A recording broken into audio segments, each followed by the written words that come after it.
বৈশাখের নববর্ষ এটা বাঙালি সংস্কৃতি নয়। পয়লা বৈশাখের নববর্ষ বাংলাদেশের সংস্কৃতি নয়। এই বৈশাখ মাসের সংগণনা শুরু করেছিল আকবর বাদশাহ আকবর। এই ইতিহাস আমরা সকলেই জানি। ফসলের হিসাব অনুযায়ী খাজনা আদায়ের সুবিধার্থে বৈশাখ থেকে চৈত্র পর্যন্ত 12 মাসের সংগণনা শুরু করেছিলেন বাদশাহ আকবর, মোগল সম্রাট। বাদশাহ আকবর বাংলাদেশের কোনো শাসক ছিলেন না।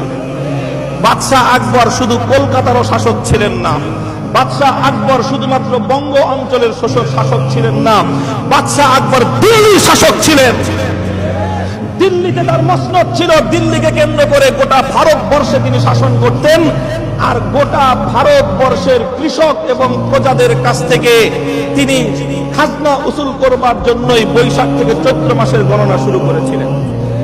কাজী পয়লা বৈশাখ যদি সংস্কৃতি হয়ে থাকে এটা আকবরী সংস্কৃতি।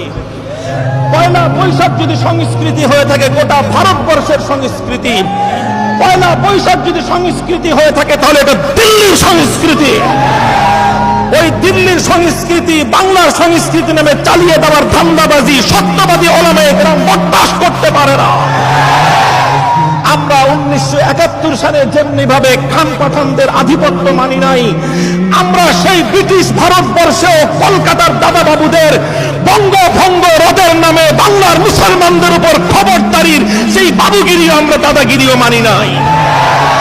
আজও বলি আমরা যেভাবে পিন্ডি এবং রাওয়ালপিন্ডি আর ইসলামাবাদের দাসত্ব করতে পারবো না, দিল্লির গোলামিও আমরা করতে পারবো না।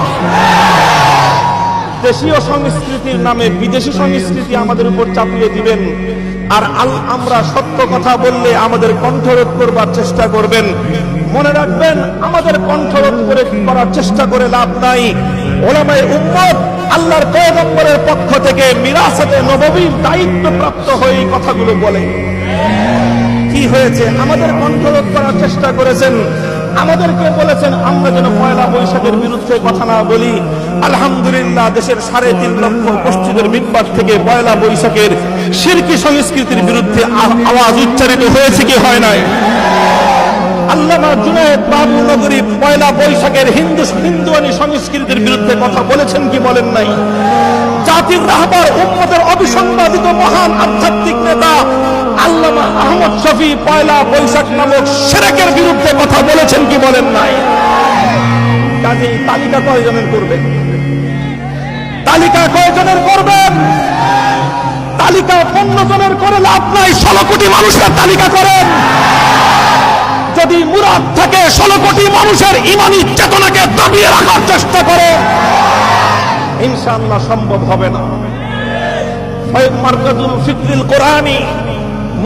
ফিকরিল কোরআনি কোরআনি চেতনাকে জাতির মধ্যে ছড়িয়ে দেওয়ার জন্য মুফাসসিরিনে কেরাম তৈরি হবে কি হবে না?